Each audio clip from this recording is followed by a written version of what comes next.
বন্ধুরা, আজকে আমার মাংস ছিল পিতলের হাঁড়িতে তৈরি করা হাঁসের মাংস। দেখুন, এখন নামিয়েছি তো ভীষণ গরম।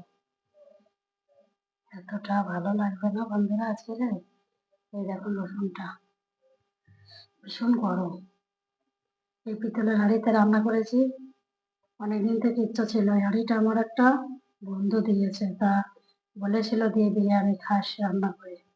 তা শীতের শুরুতে এখন ভাবলাম কি দেখি একটু হাঁসের মাংস রান্না করে দেখি। তা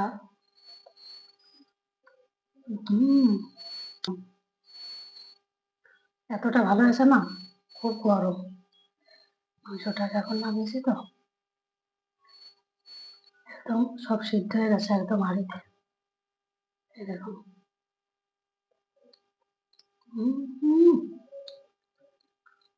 দারুণ দারুণ দারুণ আছে। এরকম করে হাঁড়িতে রান্না করে খেয়ে দেখবেন যে কতটা স্বাদ লাগে। খুব ভালো লাগবে খেতে।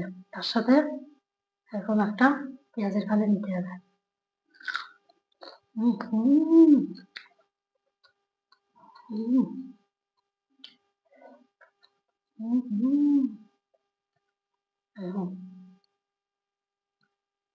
এর টেস্ট অন্য কিছুতে পাওয়া যাবে না। এই রসুনটার স্বাদ এরকম। এটা বানিয়ে খেয়ে দেখবেন যে কতটা ভালো লাগে।